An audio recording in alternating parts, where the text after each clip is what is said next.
Olá pessoal, muito boa noite a todos vocês aí no Brasil. É um prazer recebê-los aqui no Periscope, os nossos amados amigos da comunidade Amo Direito. Eu sou o professor Pedro Barreto, acredito que a maioria de vocês já me conhece e para mim é um privilégio recebê-los aqui nessa live para que a gente possa ter um bate-papo muito bacana, muito proveitoso. Concluindo a live de ontem, eu deixei 2 pontos muito importantes pendentes para que a gente pudesse conversar hoje de noite, e chega o momento de a gente fazer esse bate-papo e eu tenho certeza que vocês vão aproveitar bastante, vão aprender bastante. Bom, para que a gente possa se situar no que a gente está fazendo hoje e o que a gente vai falar. Todas as terças-feiras, isso começou ontem, e isso vai durar 12 terças-feiras. Todas as terças-feiras, a partir de ontem e durante 12 semanas seguidas, nós vamos estar realizando aqui no Periscope do Amo Direito um módulo, que é o módulo do programa de estudos Eu Amo Constitucional. Serão 12 aulas, com aproximadamente 2 horas, 2 horas e meia cada um, algumas delas pela extensão um pouco maior do assunto, 3 horas, e nós estaremos nas terças-feiras, fechando a nossa noite de estudos, conversando em 12 encontros, ao longo de 30 horas aproximadamente, sobre os assuntos que mais caíram nas provas de direito constitucional, nos concursos públicos aí no Brasil em 2016 e no exame de ordem aí no nosso país. Então, eu fiz uma pauta com alguns dos assuntos mais importantes do direito constitucional e preparei esse módulo de 30 horas para poder estar aqui compartilhando com vocês, com a didática que Papai do Céu nos concedeu, com esse carisma, essa tranquilidade e a experiência de quase 20 anos treinando candidatos para concursos públicos no Brasil. A gente vai estar ao longo de 12 semanas, 3 meses, conversando sobre esses assuntos, revisando esses assuntos. É óbvio, como eu disse a vocês ontem, que não se trata de aulas verticalizadas e aprofundadas, como a gente encontra no meu módulo, na minha isolada de quase 100 horas de direito constitucional. São 30 horas para a gente revisar de uma maneira extremamente objetiva os assuntos mais importantes que vêm caindo nas provas. E eu tenho certeza absoluta que todos vocês vão obter um resultado muito positivo, vão ter um engrandecimento enorme na caminhada acadêmica de vocês, caso acompanhem as 12 aulas e preparem um bom caderno. Como eu disse ontem e repito hoje, eu peço a vocês que preparem um caderno exclusivamente para esse módulo do Eu Amo Constitucional. Eu fiz essa edição aqui no Amo Direito em 2016 e foi fantástico. Ao longo das lives, que foram 15 naquela época, lives de 2 horas, foram 30 horas também, a gente chegou a contar com a participação de quase 50 mil pessoas. E eu tenho certeza que nessa jornada de 2017, muita gente que está aí precisando aprender, precisando revisar o direito constitucional, também vai ganhar aqui uma grande colaboração no seu processo de estudo e na sua caminhada rumo à sonhada aprovação. Bom, eu estou fazendo a transmissão por um telefone que não faz com que eu enxergue, ele não me permite enxergar os comentários. Eu estou usando um telefone aqui americano, com ID americano, com um número americano, então eu não consigo ver os comentários. Por esse número aqui, ó, é o meu telefone do Brasil. Se eu entrar aqui, eu até consigo ver. Vocês vão ver que eu acabei de entrar na live aí, ó, Pedro Barreto PB, joined, Pedro Barreto PB entrou na live, e eu vou aqui compartilhar a transmissão. All followers. Estou convidando todos os meus seguidores. Se eventualmente alguns de vocês que aí estão na live, porventura não estiverem ainda seguindo o meu Periscope, vocês sabem que eu tenho esse orgulho, né? E eu fico muito feliz por isso. Junto com meu querido amigo, poxa, um parceiro, um cara do bem, um cara que eu tenho um carinho incrível, o professor Pedro Lenza, e junto com o grande professor Rogério Sanches, o meu Periscope está entre os 3 maiores do Brasil no meio jurídico, no meio acadêmico, não é isso? São mais de 70 mil seguidores. Então, se eventualmente tiver alguém aí que não segue ainda, eu vou botar aqui, ó, eu vou escrever aqui na live agora, ó, aqui, eu, PB, esse bonequinho do Superman aqui, esse, PB, que aí vocês podem clicar em cima. Se tiver eventualmente alguém que ainda não segue, é só botar o dedinho aí em cima e passar a seguir. E com isso vocês podem acompanhar, tudo bem? As minhas lives, juntamente aqui com os programas que eu desenvolvo em parceria com o Amo Direito, as lives individuais que eu realizo no meu Periscope. Então fica aí o convite para que, se alguém que está aqui na live ainda não for seguidor, é só clicar, ó, eu vou botar de novo, tá? Aqui, PB, eu, esse, aqui, com esse bonequinho do Superman. Porque vocês podem clicar em cima e podem me seguir, tá certo? Bom, eu vou fazer um pedido que, se vocês puderem, eu tô vendo aqui que tá travando. Para mim travou a transmissão aqui, porque a galera tá escrevendo muito.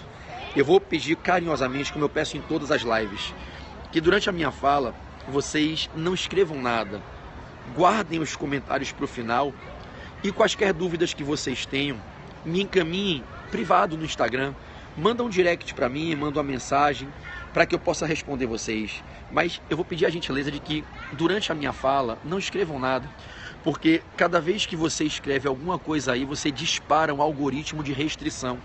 O Twitter e o Periscope funcionam com um sistema de bloqueio. Então, se as pessoas que estão na live ficarem escrevendo, a live trava. E talvez não trave para você, mas vai travar para algum colega. Então eu vou pedir carinhosamente a gentileza de que, se vocês puderem, não comentem não, segurem o dedo, tá? A partir de agora eu botei outro telefone ali, ó. Já não tô, tá aqui, ó, tá vendo? Já não tô mais segurando ele. Então eu não estou vendo nada que vocês escrevem. E depois da transmissão, eu vou assisti-la em reprise. E evidentemente que, se eu estiver percebendo que tem alguém que está aí perturbando, fazendo 10, 15, 5 comentários, eu vou bloquear a pessoa no canal aqui do Amo Direito, com a permissão do Marketing, que é o dono do Amo Direito. É uma aula, e numa aula, numa palestra, a gente fica focado, não escreve nada, só quem fala é o palestrante, correto? Então, sem jamais, nem de longe, querendo ser grosseiro, arrogante, mas zelando pelo profissionalismo, pela qualidade da transmissão, eu vou suplicar a todos que não escrevam nada, tá certo? Sintam-se todos cumprimentados, todos meus alunos do treinamento avançado para concursos, do TAC, lá do Portal F3, obrigado pela presença. Todos os meus alunos do Coaching Exame de Ordem, obrigado pela presença. Todos os alunos do Portal F3, obrigado pela presença. E todos os demais seguidores aqui do Amo Direito, obrigado pela presença. A partir de agora, 0 mensagens e vamos embora. Essa aula 1 é uma aula que tem o tema Teoria da Constituição. A gente começou essa aula ontem com o tema Teoria da Constituição. E eu apresentei a vocês 8 assuntos dentro desse tema. E eu falei sobre os primeiros 6 assuntos e deixei 2 pendentes, ok? Então hoje, minha querida prima Isabelle Gravatar, professora Isabelle Gravatar, fera de Direito do Trabalho, quando sair aí do parque, me manda um zap: Beli, eu tô aqui no Outlet, tô aqui perto do Milênia, tá? Tô no Prime aqui, Lu e os meninos estão fazendo compras ali e eu parei aqui para fazer essa aula. Quando vocês saírem, se quiser jantar com a gente, manda um zap pra gente jantar junto, tá? Beijo, prima. Então, ontem eu falava sobre 6 temas e deixei 2 temas pendentes. Deixei pendente o tema 7 e o tema 8. Qual foi o tema 7? O tema 7 foi sentidos da Constituição e o tema 8 foi classificações da Constituição. Tudo bem? Então, ontem, todos vocês montaram comigo um caderno com os 6 primeiros dos 8 temas desse módulo, com a aula de ontem que a gente preparou, ok? Então, na aula de ontem, a gente viu 6 temas, perfeito? 6 temas. A gente falou sobre o conceito de Constituição, a origem da Constituição, o objeto da Constituição, a estrutura da Constituição, a finalidade da Constituição, correto? E eu deixei os pontos 7 e 8 para hoje. O ponto 7, que foi um ponto que caiu muito nas provas no ano passado aí no Brasil, concurso de área trabalhista, e aí está na live uma especialista na preparação de candidatos da área trabalhista, a professora Isabelle Gravatar, autora da 3ª CLT mais vendida do Brasil. Concurso de área trabalhista, concurso de procuradorias, MP magistratura, defensorias, carreiras policiais, carreiras fiscais, caiu em todos os tipos de certames. A questão envolvendo, ou questões envolvendo esse ponto 7, os sentidos da Constituição. Bom, caso vocês venham a fazer uma prova agora em 2017 e se deparem com um quesito trabalhando com os sentidos da Constituição, do que se trata? O que é esse ponto 7?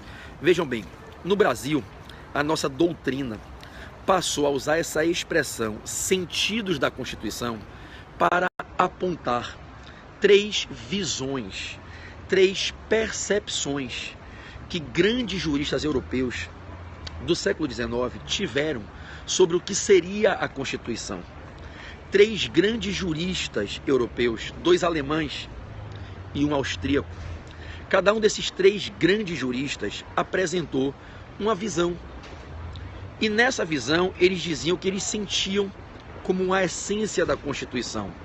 Surgiu então no Brasil essa linguagem doutrinária de que nós temos pelo menos 3 sentidos diferentes para a Constituição.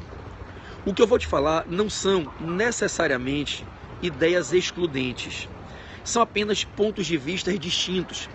É como cada um desses 3 mega juristas, filósofos, entendeu a Constituição na sua essência. Então, eu quero falar para vocês da visão que um austríaco chamado Hans Kelsen teve, a visão que um alemão chamado Ferdinand Lassalle, um jurista alemão que morreu muito novo, antes de completar os 40 anos, Ferdinand Lassalle apresentou uma visão que até hoje é citada na doutrina brasileira e é muito adequada a muitas coisas que a gente vive hoje. A sua visão, o seu sentido do que era a Constituição. E ainda, o grande jurista alemão Carl Schmitt, que também apresentou uma visão, uma concepção que rendeu à doutrina brasileira, mas um sentido de Constituição. A gente diz que a Constituição ela pode ser vista sob 3 sentidos. E quando a gente fala sentidos da Constituição, na verdade, eu queria que vocês entendessem que a expressão sentido é utilizada na doutrina brasileira como percepção, como essência, como é que a Constituição é percebida na sua essência sob 3 ângulos distintos. E aí, meus amigos do Direito News, meus amados irmãos queridos, obrigado aí por compartilharem a live, obrigado aí por estarem aqui presentes. Direito News, bom direito, amo direito. Grandes amigos da comunidade jurídica, das mídias sociais, da comunicação entre os operadores do direito e os estudantes do direito. Vocês viabilizam essa interlocução. Em qualquer lugar do mundo que eu estou, eu consigo falar com a rapaziada no Brasil, e vocês ajudam muito com os posts no Instagram, com os canais de transmissão e interlocução, os chats, o podcast, o Periscope. Um beijo no coração de vocês, tudo bem? Obrigado por estarem aqui presentes, né? Então, vamos junto, vamos embora. Vamos botar essa galera para compartilhar aí a live, né, Marco? Para ver se a gente sobe esse contador para os 350, né? Quem tá na live aí, Juris Calzídico, obrigado aí por compartilhar no Twitter. Quem está aí na live e puder, compartilha, convidem os amigos, bota o dedo aqui nos 3 pontinhos, do lado aí de onde saem os seguidores, Anor, Tiagão, Vini Uraitan, Daphne Veras, Daphne, te amo minha linda, tá lá em Salvador, Vini lá de Cuiabá, Kelly, rapaziada toda, Vanessinha Pedrone, querida demais, muito querida, Camilinha, muita gente conhecida na live. Então quem puder, convida aí os seguidores, compartilhe e vamos embora. Então, vejam, o que é que pode acontecer nas provas de vocês? A banca pode perguntar a vocês o que seria o sentido de Constituição sob a perspectiva de Ferdinand Lassalle, que foi o primeiro. Lassalle, um jovem jurista alemão que morreu, né, numa crise passional com sua noiva, Helena von Duguay, e Lassalle foi o primeiro, cronologicamente falando, que apresentou os seus escritos e as suas conclusões, e Ferdinand Lassalle apresentou uma visão que ficou conhecida como o sentido sociológico de Constituição. Então, Ferdinand Lassalle trouxe uma visão, trouxe uma perspectiva. Meu grande amigo Jefferson Lessa passou comigo na 2ª fase de Direito Constitucional, há alguns exames atrás. Um beijo, Jefferson, lá do Rio de Janeiro. Bom Direito, um beijo, amigos do Bom Direito. Então, tome nota aí no seu caderno que a primeira das 3 visões, que rendeu o primeiro dos 3 sentidos, foi a visão proposta por Ferdinand Lassalle, tá? Ferdinand Lassalle. E o sentido de Constituição dado por Lassalle ficou conhecido no Brasil como sentido sociológico. A banca vai querer que você faça essa associação, pode confiar. Nas provas que vocês vierem a realizar, se essa questão aparecer, vai ter uma alternativa que vai afirmar corretamente que coube a Ferdinand Lassalle, é conforme a teoria de Lassalle que se conhece o sentido sociológico de Constituição. que eu vou explicar do que se trata. Então, o primeiro dos 3 sentidos de Constituição, que é oriundo do direito alemão e que coube à doutrina brasileira apelidar de sentido sociológico de Constituição, é esse sentido sociológico, eu vou dizer qual é a essência dele, gerado por Ferdinand Lassalle, ok? Então anotem, coube a Lassalle apresentar o sentido sociológico de Constituição. Quando ele fez aquela pergunta que virou a obra, o que é a Constituição? Ele vai nos apresentar com a ideia da soma dos fatores reais de poder, a Constituição no vácuo, a folha de papel no vento, ele vai nos apresentar o chamado sentido sociológico de Constituição. Depois veio uma outra perspectiva que foi muito bem trabalhada, que foi muito bem prestigiada, e até hoje ela se adequa a muitas coisas na realidade do Brasil e de outros países do mundo, que foi a visão de um outro alemão chamado Carl, com C, C-A-R-L, Carl Schmitt, com S-C-H, Carl Schmitt, com duplo M e duplo T no final.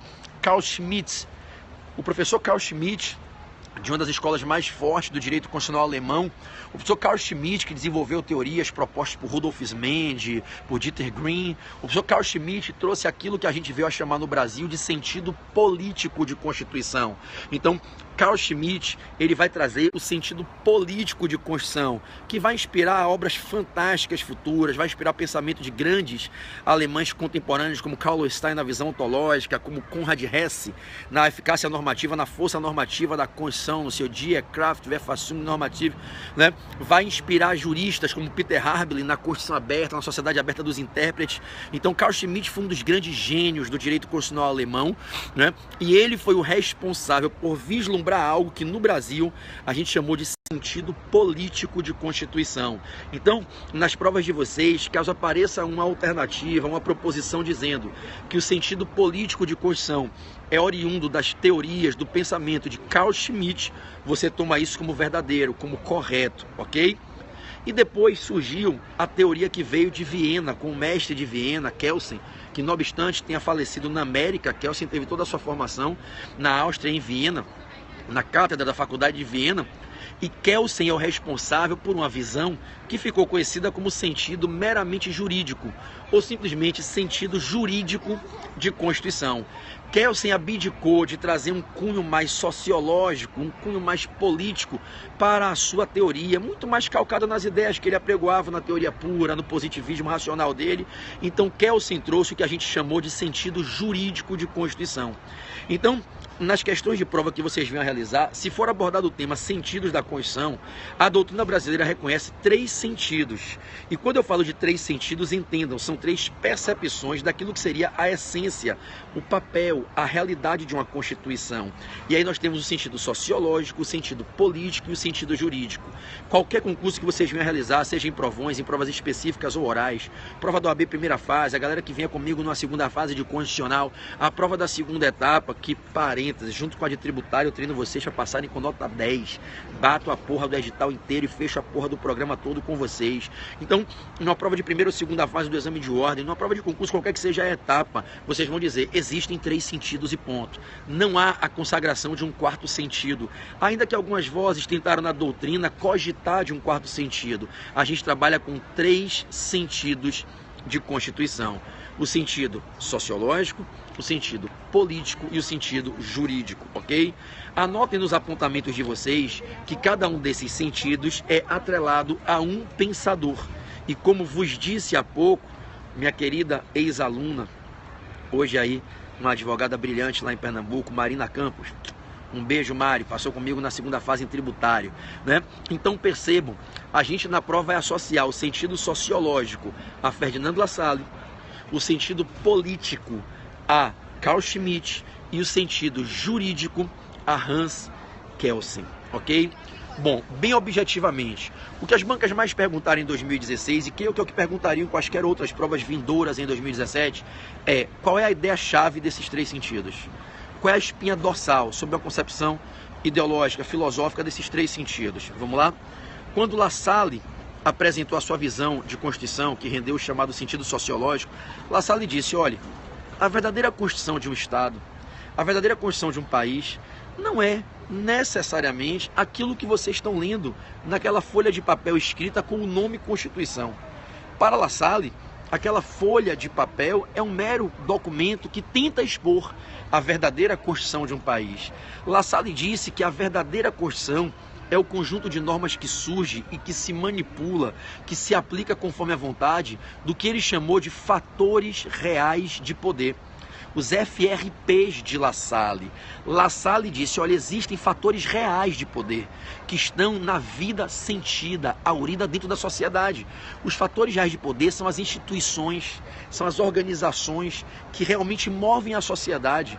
A Constituição não é o que se escreve naquele texto gerado na Assembleia Constituinte. A Constituição só será verdadeiramente aquilo se aquilo que está ali escrito for compatível com a realidade. A verdadeira Constituição de um Estado é aquela que resulta da vontade dominante dos fatores reais de poder. O que no Brasil, talvez se a gente fosse adaptar a visão de Lassalle, quais seriam hoje os fatores reais de poder, né? Quem seria? A imprensa, o Ministério Público, né? Partidos políticos. Não sei, fica uma pergunta para reflexão. Meu grande amigo Chico, martelo de Thor, Chicão, que está nessa batida concurseira há tantos anos já. Esse vai ser o ano da sua aprovação, Chico. Você é um cara merecedor, né? Já está batendo trave aí em vários concursos, vai chegar a sua vez agora em 2017. Então vejam, a gente diz que para Ferdinando Lassalle, e essa foi a grande contribuição que ele deu, a verdadeira Constituição de um Estado, a verdadeira Constituição de um país, não necessariamente é aquilo que está escrito no texto que se apelidou Constituição, construindo-se esse texto no processo constituinte originário.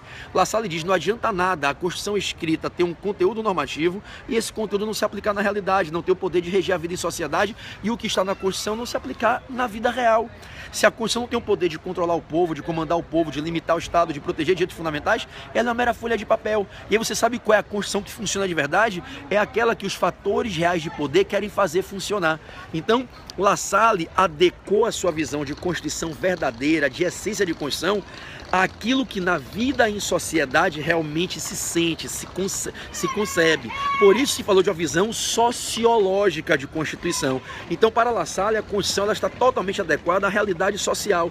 Então ele diz que a verdadeira Constituição é aquela que é trabalhada, aplicada, gerida, guiada pelo que ele chamou de pelos fatores reais de poder. E a expressão fatores reais de poder é um conceito que permite, na sua polissemia, diversas compreensões. Fatores reais de poder seriam as instituições, os organismos, as organizações que, lícita ou ilicitamente, para o bem ou para o mal, conduzem o sistema jurídico, conduzem a vida em sociedade e conduzem os poderes estatais. Tudo bem? Então, nas provas que vocês fizerem, e aí eu tenho que ser bem resumido aqui, não dá para eu me alongar, vocês podem ter certeza que se a gente estivesse aqui num seminário, num pós-doutoramento, numa livre docência, eu passaria, confiem de verdade, não é nenhum exagero, eu passaria um fim de semana inteiro fazendo um seminário só para explicar a tese de Lassalle para vocês, que é fantástica. Poderia passar 12, 14 horas só falando da visão sociológica de Lassalle. Não é o objetivo aqui. Aqui nós estamos numa revisão de assuntos chaves e os que mais caíram em 2016, para que vocês lembrem das ideias centrais, para que façam provões com qualidade. Então, para a prova, leve e anote aí no seu caderno de apontamentos que a visão sociológica, o sentido sociológico de Constituição, atribuível a Ferdinando Lassalle, atrela a Constituição aos fatores reais de poder. Fatores reais de poder. Se olhar para a Constituição como um texto e ver que esse texto não tem adequação ao que os fatores reais de poder aplicam na condução da vida em sociedade, a Constituição é uma mera folha de papel boiando, flutuando, levitando, solta no vento, solta no vácuo.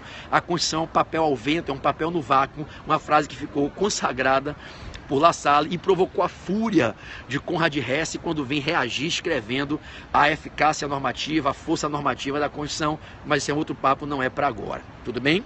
Vamos embora.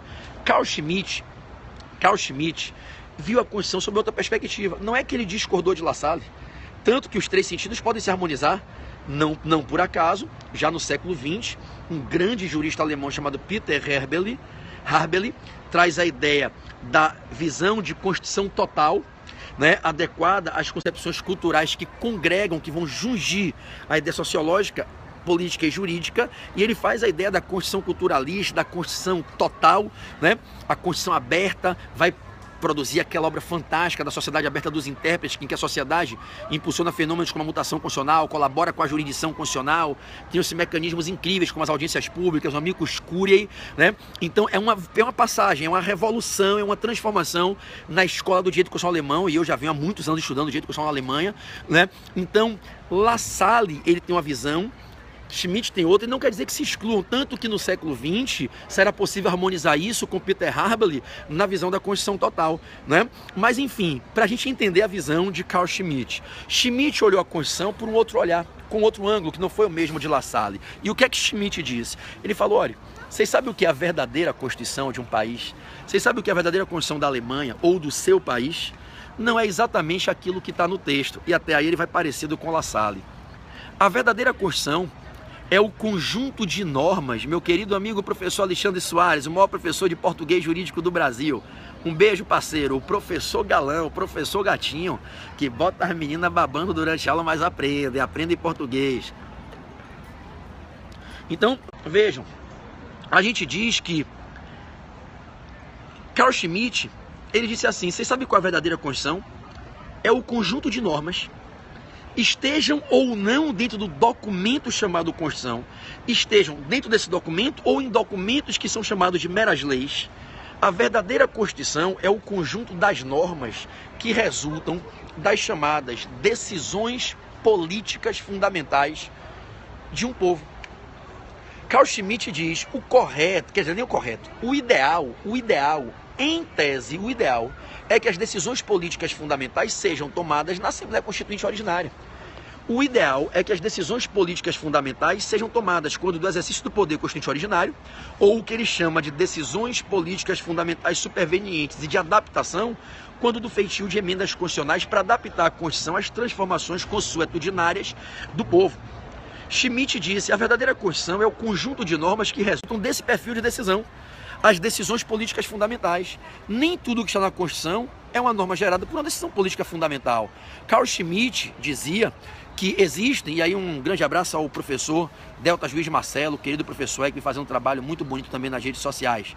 Um beijo a você, meu irmão, faz um trabalho muito nobre aí, em prol dessa rapaziada aí que a gente acolhe com muito amor e muito carinho, né? Então, percebam, Carl Schmitt, ele trouxe uma visão bem interessante, que até hoje é prestigiada. Um abraço, Marcelo, fica com Jesus aí, meu irmão. E parabéns pelo trabalho incrível que você vem fazendo aí também, viu? Sou fã de carteirinha do seu trabalho, tá? Então, o que Carl Schmitt disse? Ele falou, não que eu venha excluir o pensamento de La Salle, eu não estou aqui para atacar a abordagem sociológica de La Salle com a ideia dos fatores reais de poder. O que eu quero mostrar é uma outra percepção. E Carl Schmitt, ele veio na Alemanha, naquela virada da segunda geração de juristas alemães, ele veio dizer o seguinte, olha, a verdadeira Constituição da Alemanha, e se vocês e outros países seguirem a minha visão, a verdadeira Constituição não necessariamente é aquilo que está num documento que se deu o apelido de Constituição. Naquele documento eu posso ter normas que integram a Constituição e posso ter normas que não integram a Constituição. Daí surge nas teorias de Carl Schmitt aquela ideia da lei constitucional para aquilo que seriam as normas meramente formalmente constitucionais. E aí Carl Schmitt diz, nem tudo que está na Constituição merece ser entendido como verdadeiramente norma constitucional. E existem normas que não estão na Constituição, mas que pela sua envergadura, por resultarem das verdadeiras decisões políticas fundamentais, devem ser compreendidas como normas constitucionais. Carl Schmitt disse, tirem a visão do documento, percam essa visão formal de Constituição e enxerguemos a materialidade. Entendamos que a verdadeira Constituição de um país é a Constituição formada pela junção das normas que realmente devem ser entendidas como normas dotadas de supremacia plena. E as normas dotadas de supremacia plena são aquelas normas que resultam das decisões políticas fundamentais. É evidente que selecionar o que são, né, Marcelo? Selecionar o que são decisões políticas fundamentais é o grande desafio, né? Schmitt deixa um legado, mas Schmitt deixa um desafio, né? E eu já venho, cara, eu venho estudando direito constitucional alemão há quase 10 anos, moçada. Quando a gente foi aprender a constitucionalização simbólica com Marcelo Neves na Alemanha, quando Gilmar volta do doutorado com a jurisdição constitucional alemã, eu já venho desde aquela época, rapaziada, acompanhando essa evolução da germanização do direito constitucional brasileiro, e eu posso garantir uma coisa a vocês, lá na Alemanha a gente fez uma grande contribuição para que não só no Brasil, mas na maioria dos países de constitucionalismo, né, de neoconstitucionalismo aqui do Ocidente, a gente possa entender essa ideia das decisões políticas fundamentais.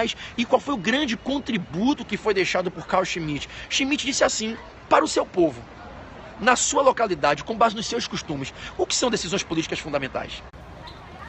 A Constituição é o conjunto de normas que resulta dessas decisões. Eu não vou dizer quais são essas decisões. Ele trabalha com um conceito indeterminado. E ele diz, são vocês, no país de vocês, conforme os costumes de vocês, conforme a realidade que vocês vivem, que vão dizer o que seria para vocês o rol de decisões políticas fundamentais. E sendo aquelas que vocês definiram as decisões políticas fundamentais, a verdadeira Constituição é o conjunto de normas que eclode dessas decisões e não de quaisquer outras. Então Schmitt diz, para mim aqui na Alemanha, e aí o Brasil vai se aproximar muito, Schmitt diz, para mim aqui na Alemanha, decisões políticas fundamentais são as decisões quanto à forma de Estado, a forma, o sistema e o regime de governo, a definição da relação entre os poderes e a declaração dos direitos fundamentais. Então, na Alemanha, Carl Schmitt diz, decisões políticas fundamentais são as decisões que o povo toma no processo constituinte, seja originário, seja reformador, ou seja fazendo leis infraconstitucionais que estejam atreladas à fixação da forma de Estado, da forma, sistema e regime de governo, da organização do modo de relação entre os poderes da República, do Estado, né? No caso, o nosso Estado é um Estado republicano, né? De sistema, né? De governo, né? De forma de governo, desculpe, republicano, o sistema é presidencialista, né? E aí Carl Schmitt veio e disse, na Alemanha, se você me perguntar o que são decisões políticas fundamentais, são decisões que o povo faz e são decisões, resultado de escolhas. O povo não é obrigado a escolher uma federação, ele pode escolher uma confederação. O povo pode escolher uma federação de 2 graus ou de 3 graus ou de um único grau de descentralização.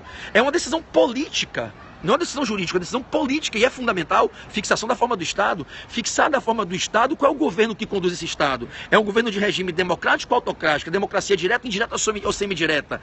Qual é o sistema desse governo? É presidencialista ou parlamentarista? Qual é a forma? É republicana ou monárquica? Então isso são decisões políticas fundamentais.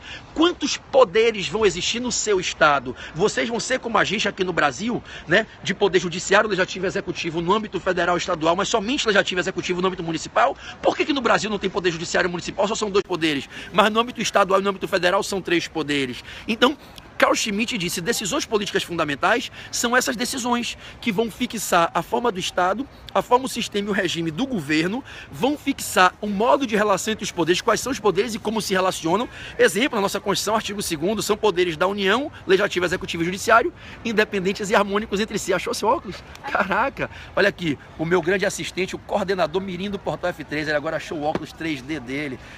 Garoto, bate aqui. Quem é que agora vai coordenar o meu Instagram? Quem é que vai ficar respondendo no meu Instagram agora? O Pedrinho Barreto, Pedroca, 9 anos, meu campeão. Então, vamos nessa, vamos embora que a live tá, o bicho tá bombando, eu tenho que terminar. Então, rapaziada, Schmitt fez a sua definição daquilo que para ele seriam as decisões políticas fundamentais. E qual é a consequência disso? A Constituição, sob essa perspectiva política, é o resultado, é o conjunto das normas que resultam dessas decisões. E o que é que vocês aprendem com isso? Que quando você olha para o texto, obrigado Marcelo por convidar os seguidores, obrigado irmão, quando eu estiver assistindo a live sua eu vou retribuir, tenha certeza.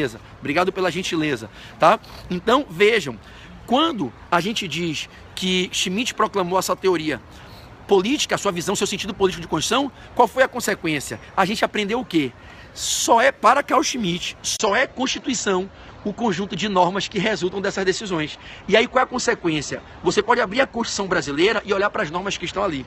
É evidente que a maioria das normas que estão na Constituição brasileira resultam de decisões políticas fundamentais. Mas tem muitas normas que estão na Constituição brasileira que não resultam daquilo que a gente poderia, com muito boa vontade, chamar de decisões políticas fundamentais. Deixa eu te dar alguns exemplos. A norma que fixa a sede do Colégio Pedro II não é uma norma que resulta de uma decisão política fundamental. A norma que diz que não se pode cobrar ICMS na exportação, com todo respeito a quem pensa diferente, para mim que sigo a escola tributária do professor Ricardo Lobo Torres, que foi o cara que me treinou no meu primeiro mestrado há 17 anos atrás aí no Brasil, para mim não é uma decisão política fundamental, né? É uma decisão política sim, mas é uma decisão política que não está no plano das decisões políticas fundamentais. Ela pode ficar no patamar secundário, tanto que é bem discutível a possibilidade de revogação por emenda constitucional, né? Então observem que quando eu olho para o documento Constituição e enxergo normas que resultam de decisões que não são as DPFs, as decisões políticas fundamentais, para Carl Schmitt não seriam normas constitucionais. Seriam normas que só teriam forma de Constituição, mas por não terem materialidade, não seriam normas constitucionais. E aí Carl Schmitt diz assim, né? Antes de morrer, Schmitt diz assim, pegue a Constituição do seu país, lixe, se você conseguir, todas as normas que você entende com base na sua visão, que não resultam de decisões políticas fundamentais, junte todas elas e tire da Constituição e passe a chamá-las de uma mera lei constitucional. Lei constitucional em que o apelido constitucional é única e exclusivamente dado porque está dentro formalmente do documento chamado Constituição, mas não fariam parte da genuína Constituição. E foi Carl Schmitt o responsável por aquilo que a gente chama na doutrina de Constituição em sentido material. Carl Schmitt diz: a Constituição verdadeira é uma Constituição material. Carl Schmitt, isso não se aplica no Brasil, tá? Carl Schmitt diz: a Constituição verdadeira é a Constituição material, porque a verdadeira Constituição é o conjunto das normas que resultam das decisões políticas fundamentais. E se essas normas estiverem em leis ordinárias ou complementares, elas também fazem parte da Constituição. E se dentro do documento chamado Constituição estiverem normas que não resultam de ditas decisões, elas não integram a Constituição. O que é a verdadeira Constituição para Carl Schmitt? O conjunto de normas que estejam ou não no documento Constituição, que resultam das decisões políticas fundamentais. Entenderam? E tudo aquilo que não resulta de decisão política fundamental não faz parte da verdadeira Constituição, sob essa visão política de Carl Schmitt. Estamos juntos, meus amados? Então, nas provas que vocês venham realizar, qualquer que seja o certame, qualquer que seja a banca, Carlos Chagas, CESP, ESAF nas escolas de procuradoria, nas provas fazendárias, FCC, Carlos Chagas, SESC Gran Rio, NCE, Fundesbon, FGV, qualquer uma, CESP, qualquer uma, agora me fugiram aqui outros perfis de bancas, qualquer uma que vocês venham a pegar, caiu na prova, sentido político de Constituição, você associa a escola alemã de Carl Schmitt e a ideia de decisões políticas fundamentais, Constituição em sentido material. Estamos juntos, povo amado? Posso contar com vocês? Posso confiar que fluiu e que a galera pegou? Então, vamos embora, vamos embora. Obrigado, Marcelo. Segue lá para eu te seguir de volta também, meu irmão. Você vem fazendo um trabalho muito elogiado aí pelos alunos. A rapaziada tem aí comentado bem positivamente o seu trabalho. Obrigado aí pelo seu carinho, viu? Que Jesus te abençoe aí ricamente. Vamos embora. Qualquer coisa aí, estamos aí para colaborar, para compartilhar, tá certo? Obrigado mesmo de coração, tá? Se tiver alguém que não segue meu Instagram aí, meu Instagram é Pedro Barreto Portal F3, tá? Se vocês puderem aí tomar nota e seguirem, eu vou ficar muito feliz. Ontem meu Instagram chegou a 70 mil seguidores, eu fiquei tão contente, né? Um ano e meio trabalhando certinho no Instagram, eu passei a trabalhar meu Instagram tem 1 ano e 2 meses, 1 ano e 3 meses, foi em dezembro de 2015, quando eu comecei verdadeiramente a trabalhar ele, e a gente chegou aí a 70 mil seguidores. Poxa, é o que eu disse a vocês ontem, eu fico muito feliz porque sem estar numa grande vitrine, né? Eu não sou professor do SERS, do Damaso, nem do LFG. Eu fundei o Portal F3 há 1 ano e meio, que é um curso muito pequenininho no Rio de Janeiro. Apesar de ter 50 mil alunos online no Brasil inteiro, é um curso pequeno, né? A minha empresa somos eu e minha esposa como sócios, então trabalho, de um pai e uma mãe de 2 crianças, e a gente respira o projeto educacional a fundo. Então, poxa, né, Marcelo? Chegar a 70 mil seguidores com esse trabalho que a gente faz ali carinhoso, individualizado, customizado, sem que a gente esteja nas vitrines badaladas, é para ter orgulho e ter muita gratidão a todos vocês, né? Com muita humildade, agradecer aí a Deus pela vida de vocês e agradecer a vocês por seguirem, por indicarem, porque o Instagram só cresce se a galera fizer o boca a boca, né? O Instagram não tem como comprar seguidores, né? Você que marca seus amigos, é você que indica. Então o Instagram só cresce porque as pessoas estão gostando e estão indicando. Então eu sou muito grato a vocês. Para que a gente encerre, galera, o que foi o sentido jurídico de Constituição. O sentido jurídico, Sami Mariano, lá de João Pessoa, está no Rio de Janeiro, grande Sami. O sentido jurídico de Constituição, ele foi atribuído por Kelsen. Kelsen olhou a Constituição com uma perspectiva completamente diferente, rapaziada. Kelsen olhou para a Constituição com a visão bem diferente de La Salle e de Schmitt. E aí tem uma razão para isso, que Kelsen vem de uma outra formação.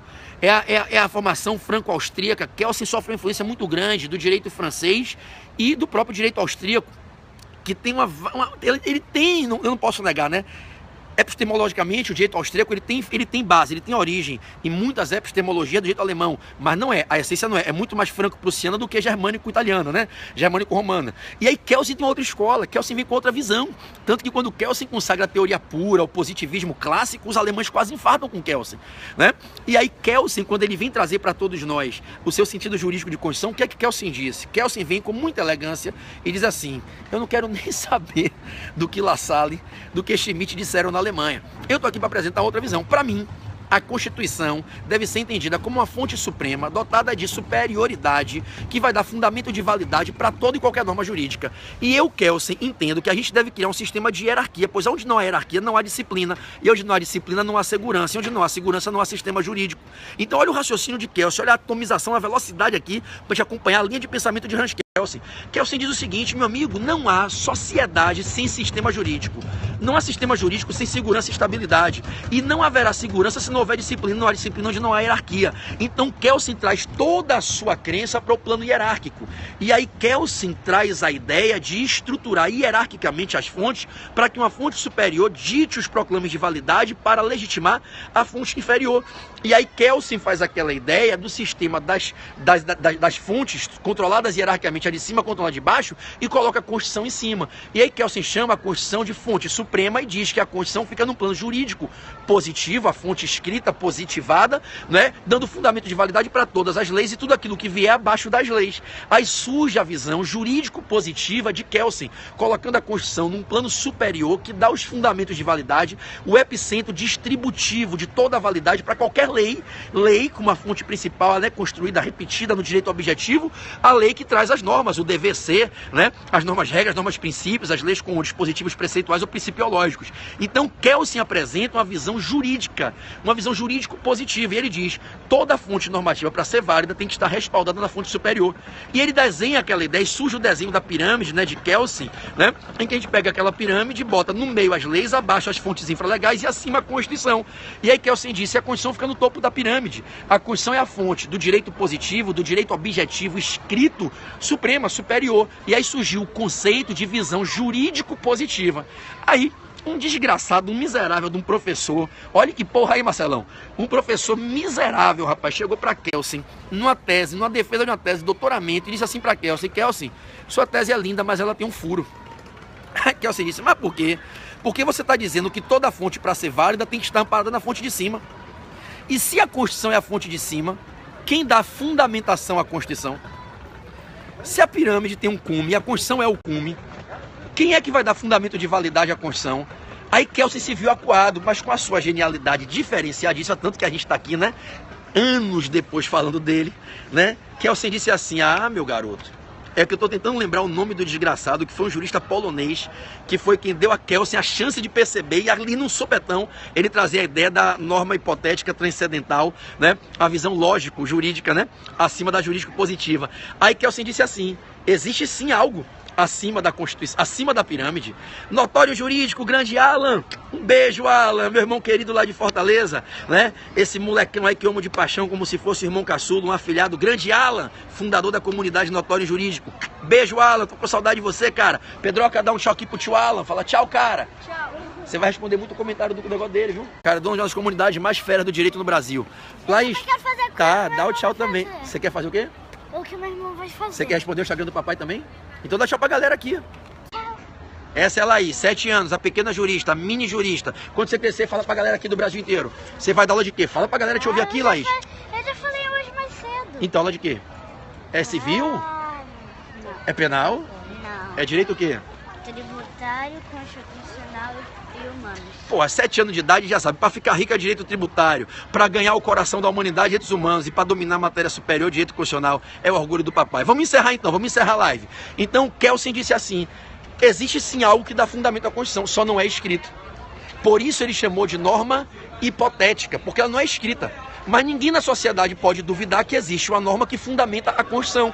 E essa norma se consagrou com a consagração do constitucionalismo. O constitucionalismo contemporâneo, que veio lá com a Revolução da Inglaterra nos séculos 17 e 18, e com a Revolução francesa e americana do século 19. Então, quando a gente pega a emancipação, as 3 grandes revoluções de liberdade que consagram, né, que afirmam o constitucionalismo que a gente estuda hoje, né, aqui eu estou pulando evidentemente o constitucionalismo clássico, pré-clássico, né, então a gente diz que quando Kelsen foi acuado, perguntado, mas Kelsen, se toda fonte tem que ter alguém acima dela, quem está acima da Constituição? Aí Kelsen disse, é uma norma hipotética, mas ninguém duvida que ela existe.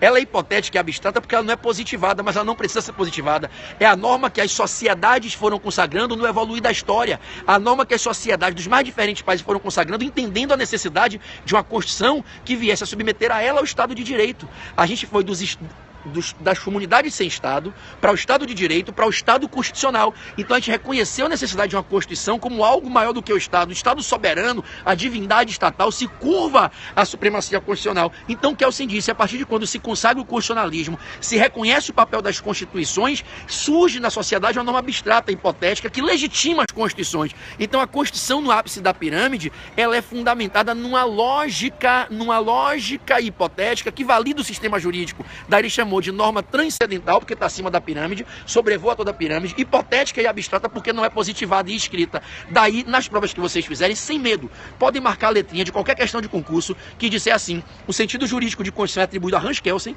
e esse sentido jurídico é explicado sob duas performances. A performance jurídico-positiva e a lógico-jurídica. Jurídico-positiva é a Constituição escrita como fundamento de validade de todas as leis e fontes abaixo. Lógico-jurídica é a norma hipotética transcendental que dá fundamentação à Constituição. Então anote aí no seu caderno de apontamentos que o sentido jurídico de Constituição, ele é atrelado a uma bifurcação, a duas ideias. Então, percebam, porra, com certeza, né, Marcelo? Numa discursiva e no oral aqui, se o cara mandar metade disso aqui, a banca já dá o 10 pro cara, não dá não? Né? Não? É o que eu falo, não precisa inventar, cara, não precisa ser prolixo, não precisa inventar, vai direto ao ponto e fala certinho, que é mais do que suficiente, perfeito? Então, percebam, pra gente fechar a live, o sentido jurídico de Constituição, vocês vão anotar no caderno de vocês que ele é estruturado em duas premissas. A premissa jurídico-positiva e a premissa lógico-jurídica. A Constituição no sentido jurídico, na premissa jurídico-positiva, é ela acima das outras fontes. E a Constituição no sentido jurídico dado por Kelsen, na premissa lógico-jurídica, ela é validada por algo acima dela, que não é escrito, não é positivado, mas é reconhecido por toda a sociedade desde quando se passou a aceitar os estados constitucionais de direito. Então, o que é a premissa lógico-jurídica? É uma lógica que a sociedade reconhece, que existe uma norma hipotética transcendental que legitima as constituições. Negar essa lógica jurídica, negar essa norma hipotética transcendental, é negar o constitucionalismo, é negar a figura não mais negável do Estado constitucional de direito. Tudo bem? Moçada, eu vou deixar o ponto 8 para a live de amanhã, viu? Amanhã eu faço o ponto 8. Eu trouxe 9 classificações de Constituição para trabalhar com vocês, mas não vai dar para fazer hoje porque eu estou aqui com minha esposa e meus filhos me esperando para jantar. Eu não tenho mais como avançar nessa transmissão. Então eu vou ter que terminar, vou ter que encerrar com vocês, tá certo? Mas amanhã eu volto para fechar o tema 8 dessa primeira aula das 12 aulas que a gente vai ter toda terça-feira. Terminou que na primeira semana foi terça, quarta e quinta, né? Então amanhã eu fecho o tema 8, classificações das Constituições. Eu quero trazer classificações que muitos de vocês sequer ouviram falar e vêm caindo em provas. Vocês sabem o que é uma Constituição compromissória? Sabe o que é uma Constituição balanço? Sabe o que é uma Constituição plástica? Sabe o que é o constitucionalismo ou a constitucionalização simbólica de Marcelo Neves? Sabe o que é uma Constituição dútil, né? Do Gustavão? Então, cara, amanhã não perde o ponto 8 não, porque eu tenho uma live fantástica pra gente fechar a primeira aula, teoria da Constituição, e o caderno de vocês ficar top. Aí vocês podem pegar as questões de concurso do ano passado, teoria da Constituição, e dizer, caraca, meu irmão, tá tudo na live do cara, né? E aí eu cumpro minha missão com vocês, que é exercer esse dom que Deus nos dá. Esse dom, o dom é a vocação natural para fazer alguma coisa. O dom que com o treinamento dedicado e persistente se transforma em habilidade. A habilidade é o resultado de um dom aprimorado. Dom é um talento que Deus te dá. Só vira habilidade se você praticar, se você treinar, levantar após cada queda, seguir em frente, tentar de novo, fazer mais uma vez e nunca desistir. Então, esse dom dado por Deus, esse talento que Deus deu para mim, dá para muitos de vocês, e cada um tem os seus talentos, a gente tem que treinar, praticar para transformar em habilidade, para com habilidade a gente ser útil à sociedade. Está na Bíblia que quando Deus dá a alguém um talento, esse talento só é realmente primoroso quando ele é utilizado para o bem de outros, para o bem-estar daqueles que nos cercam, os nossos irmãos que estão ali ao nosso redor, precisando da utilidade que o nosso talento proporciona. Então eu vou estar com vocês amanhã, mais uma vez, bombando, completando isso aqui, exercendo esse talento, essa habilidade para ajudar vocês nessa caminhada. Nunca desistam do sonho de vocês, galera. Nunca desistam. Todos nós somos filhos de Deus, o sol nasce para todo mundo e para cada um de vocês, Deus autoriza uma história de sucesso. Cabe a cada um começar dando o primeiro passo, que é acreditando nisso, dar o segundo passo, que é organizando o planejamento comportamental, definindo metas de conduta, metas comportamentais, selecionando ferramentas adequadas, fazendo gestão de tempo e caminhando na direção do objetivo. servo. Caminhar não só quando o vento sopra a favor, não. Caminhar contra o vento, caminhar na montanha íngreme, caminhar na tempestade, caminhar tomando porrada, caminhar tomando chicotada, mas caminhar na direção dos teus sonhos. A vida é uma só, não tem bis, não tem replay, não volta, não rebobina, e tu tem que fazer ela valer a pena. Tu só tem uma, velho, você é o artista principal, você é o personagem protagonista da história da tua vida. Cada dia é uma página do teu livro da vida que vai se virando, e a gente nunca sabe qual é o número da última página, porque Deus não concede a ninguém o direito de saber o dia que vai ser convocado. Em um momento você vai ser convocado e vai partir para outro plano espiritual, e esse momento pode chegar amanhã ou daqui a 10, 20, 50, 100 anos, ninguém sabe quando é. Então todo dia é dia de escrever essa história com nobreza, com dedicação, com raça, com superação, com muito tesão, com muita intensidade, caminhando na direção dos nossos sonhos. Luta pelo teu, faz o teu, dá o teu melhor, não abre mão da tua aprovação. Sonhos não são mercadorias, não são res derelictas, não são coisas abandonáveis pra gente jogar fora. Dá o teu melhor, muita intensidade, muita força de vontade, muita superação, e vai em frente que você vai chegar lá. Se você der o teu melhor e jamais desacreditar, nunca duvidar que dentro de você existe um gigante, existe um diamante, que você é o seu melhor talento, você é o seu melhor recurso, você é uma ferramenta poderosa que Deus inventou para viabilizar sonhos, os seus e os de terceiros, através das suas ações. Caminha, meu brother, segue em frente, raça e atitude, que tu chega lá, beleza? Bom, eu vou puxar mais um sorteio lá no meu Instagram. Se tiver alguém que não segue ainda, é só seguir, @Pedro Barreto, Portal F3 lá no Insta, @Pedro Barreto com 2T, Barreto com 2T, @Pedro Barreto, Portal F3 lá no Instagram. Eu vou puxar um sorteio da minha isolada de direito constitucional, um módulo de 100 horas de direito constitucional, que pode ajudar muitos de vocês que queiram aprofundar essa disciplina do direito constitucional, tá certo? Pra galera da OAB, eu vou sortear uma bolsa do Coaching Exame de Ordem, a turma intensiva, que começa agora. A galera que vai treinar comigo aí pro próximo exame de ordem, a super extensiva lotou, a extensiva lotou. Hoje já são quase 1.500 alunos matriculados e tá começando a intensiva agora. Nesse fim de semana começa a intensiva. Eu vou sortear mais uma bolsa de 100%. Quem sabe alguém que tá aqui na live vai ser o premiado e vai ser o sorteado. E não se esqueçam, hoje eu comecei e amanhã eu continuo as dicas diárias no meu Periscope, Pedro Barreto PB, aquelas 300 dicas rumo à nossa aprovação. Hoje eu falei sobre direito civil, prescrição e decadência, falei sobre direito administrativo, elementos vinculados e discricionários do ato administrativo, falei sobre competência originária do Supremo em direito constitucional e falei sobre princípio da legalidade, reserva legal e criação de tributos no direito tributário. Então, amanhã eu começo com CDC, lesão nas relações de consumo, e vou para processo civil, sistema recursal, vamos para direitos humanos, internacionalização, e amanhã a gente vai até a dica 10. E todo dia a gente vai com mais 5, mais 5, mais 5, até que cheguemos a 300 dicas. São 60 dias até a próxima prova do OAB. Galera do OAB, galera concurseira, acompanha o meu Periscope, são lives diárias com 5 a 10 dicas, só assunto top das matérias que eu ensino. Constitucional, tributário, ADM, direitos humanos, civil, processo civil e Código de Defesa do Consumidor, direito do consumidor, que são as disciplinas que eu estou há quase 20 anos dando aula. Vai ser um prazer compartilhar com vocês. Galera, professor Alex Guilherme, um beijo. Delta Juiz Marcelo, um beijão. Rapaziada do Brasil inteiro, um beijo. Galera do Coaching Exame de Ordem, um beijo. Fiquem com Deus, me despeço e na paz de Jesus Cristo, como sempre, rumo ao sucesso. Valeu? Beijão, galera!